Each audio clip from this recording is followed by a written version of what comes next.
Reefing fam, what is going on? March here, Frag Box TV. Welcome back to the channel. I want to talk to you about this crab in just a second. But first, I want to say hello if you're new to the channel.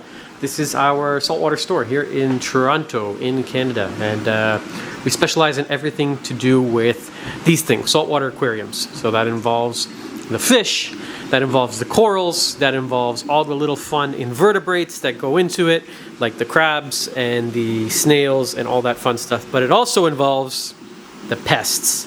So the good and the bad. Also, we specialize in those, our brand of reef cats aquariums. But anyways, pests. Today's video is about pests. And why did I open, hold on, let me grab this because I'm going to talk about this in 1 second. We are not sponsored by Two Little Fishies. We are not sponsored by Julian Sprung. I just happen to love the man behind this name, Two Little Fishies there. If you don't know what it is, this is a coral cleaner.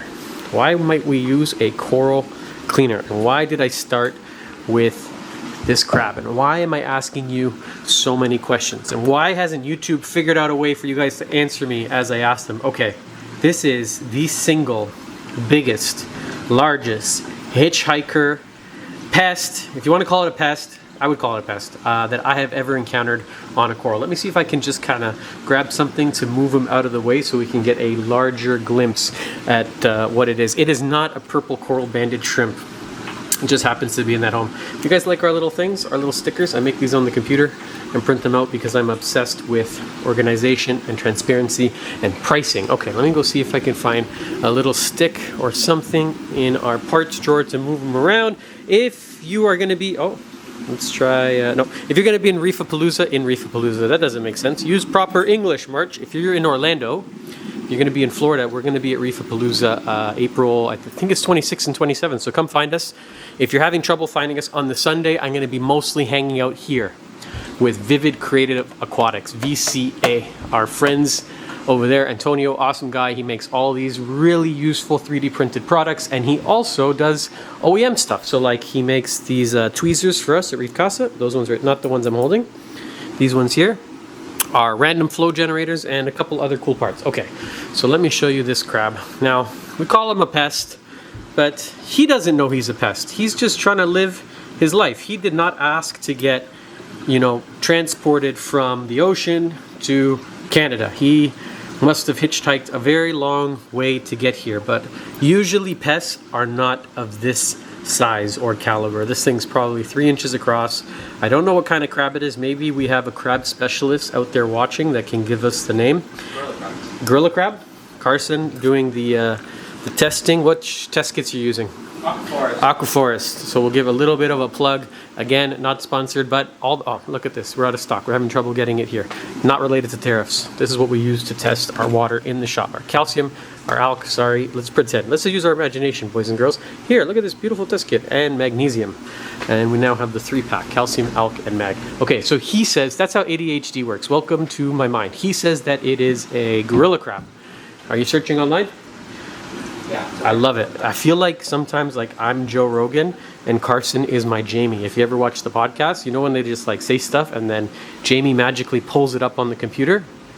See, it's got like the same kind of color. Carlson. To it. Yeah, that's it. Yeah, he nailed it. It's a gorilla crab, but I'm used to seeing them like 1/4 inch, like small, not big, pink, red. This is like so big and colorful that it's beautiful. If anybody wants them, you can have it for free. If you're local, I don't want to ship it. And I don't have the heart to dip it. So I'm just going to tell you how this works, okay? Because it will kill him. This stuff is awesome for us, not for things like him. This will kill all crabs, copepods, amphipods, stuff that we actually want, but as well, it's going to kill all the pests.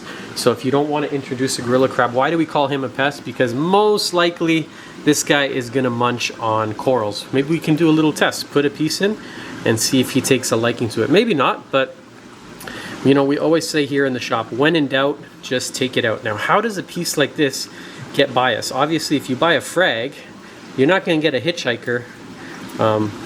Sorry. You know what? This is animal cruelty. Let me stop pissing him off for the sake of YouTube. If you buy a frag, there's no way you're going to get a crab. Let's take for example, what's a nice one here?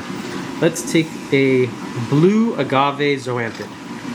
Okay, you're not going to get anything on that nearly that size. But you could get a lot of other things that could decimate your zoanthid population. So I always tell hobbyists it's really good to get into the habit of dipping everything you add into your tank.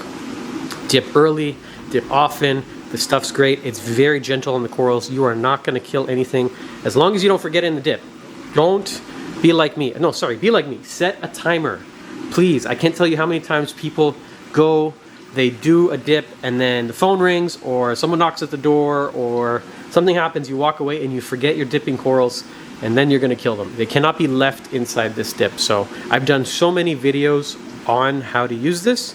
Just search coral dip. So what I was saying here with the zoanthids, these guys, I always talk about them when it comes to pests because they are susceptible to so many different kinds of pests. Like we have zoanthid eating nudie branches. I don't have any to show you. I wish I did. Actually, no, I don't wish I had any pests to show you.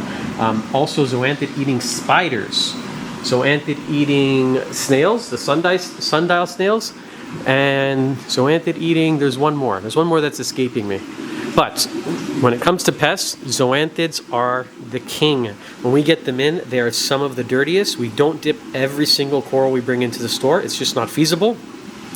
They're really stressed out from shipping, and a dip would actually kill most of them. That's why people always ask us when we do the unboxing videos, why are, oh my God, March, you're putting corals in without dipping them. I've tried. My friends, I've been doing this for almost 15, 16 years. Trust me, I want to dip the corals when they come out of the ocean. It is not feasible. They are at their most stress that they are ever going to be. They've been in a bag for 48 to 60 hours. It is going to kill them. So the responsibility at the end of the day falls on who? Falls on the hobbyist. Falls on you guys to dip them. We do our best, and we keep wrasses in every single tank. So I can say with confidence that our stuff is pretty darn clean. You know, can you get a pest from us? Absolutely. Zoanthids, I still dip them. After 2-3 days in transit, they are such tough little corals that I can still dip them. I even dip them in fresh water. Now, I'm not saying that you should do that.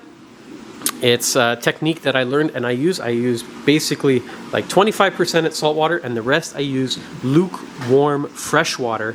And then I go heavy with this for 10 minutes and give it a bath. I shake the living life out of them, and they're fine. They open up the next day without issues. So, can you get a gorilla crab on these? Yeah, you can. Absolutely. Where did we find this large pink one that I was showing you? It was actually inside of a chalice coral, an enormous one. It was hanging out inside the rock. So the piece was big. I mean, these are some of the bigger pieces we have in the store. It was bigger than this massive blue Goniastria. This is about 10 inches. The rock was maybe like 12, 13. It was a big, big piece. So it makes sense that a crab was able to hide his body inside of there and go unnoticed. When we were picking it up and selling it to someone, he fell right out of the piece. And that's why we call it a hitchhiker, because he comes along for the ride. Out of the corner of my eye, I'm going to let my ADHD take hold right now. You know what? I'm going to lean into it. I just want to show you this. These are my hallucination zoas. I've been growing them for about a year, and then over the last week, they have just said, nope, March, it ain't going to happen. You think you're going to make some money on me? This is a zoanthid that's always escaped me. They sell for about $250 a polyp, and some of the nicest ones, for whatever reason, they are just some of the hardest to keep, and it doesn't really make sense because here in the same tank, look at this. These zoanthids, scrambled eggs, utter chaos, armor god, pink flamingos, king midas, rainbow incinerators, blue hornets, blow pops, butt munchers. That's the actual name of those yellow ones right there. Phenomenal. And then even the rastas, just, you know, a little ways away. Whap, whap, whap. I wish I had like a button to make that sound. Okay, let's get back on track for a second. Dip. If you don't have access to this one, I would be very surprised, just because Julian Sprung's products are basically available everywhere in the world. Very old established company, worldwide distribution. Go out and get some. If you can't find this, I used to use another good one. It would be Coral RX. I like that one. I would say just about everybody makes one. Almost every single big company in this industry is making their own version of a dip. This just happens to be, I find, the most gentle on the corals, and the most effective on the pests. Aquaforest makes one. We don't have it in stock because it's kind of tricky to get certain things in Canada. It's not that easy. A lot of things are banned by our government. Certain foods, like these guys have a whole selection of foods. I have just one. I wish I could have all of them. I don't. So many little things that I don't have from Aquaforest just because our government just doesn't allow it. Red Sea makes one. That's not bad. It's called Dip X. And I believe Frag Recover, yeah, but that's, I would say Frag Recover, another great product.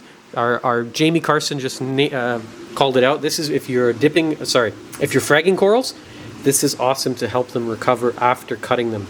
Really, really great product. We do not frag LPS corals without using this. This is probably the least sold Brightwell product that we have here on the shelf. I believe they make a dip. I believe Tropic Marin, Fauna Marin, just about all of these big brands make their own version of a dip. I think they're all kind of the same. They all kind of smell like floor cleaner or turpentine, but I've tried them all. This is still my favorite, and that's why we're only selling one of them now. Oh, actually, Polyp Lab. Polyp Lab also makes one that is quite good. I just found that over the years, it didn't really make sense to stock so many, I'm gonna put you back here on the shelf, so many different options, because it creates what I call buyer anxiety or buyer paralysis. When you have too many, it actually has the opposite effect. So I thought that I wanted to have everything in stock at all times. It actually was hindering. What you really need, if you're watching this and you're a shop owner, is two options. You need good and you need better. You don't need every single one. So I've just decided to go with that one. But I think that's it with dips. I'm not gonna dip this crab because he's still living, and I've actually grown kind of to like him. I was thinking to put him downstairs with our mantis shrimp because he doesn't eat crabs that are this big. He only goes after small ones. It could kind of be our little pest tank. But if you're watching this and you do want him, come by, pick him up. He's absolutely free. There's no charge. I'm not going to ship it. I hope you guys had fun on this video, learned something, and maybe we'll see you in Orlando. That's April 26th and 27th, 2025. I say the year because I don't know when you're watching this video. Okay, thanks guys. We'll see you on the next episode of Fragbox TV. Bye for now.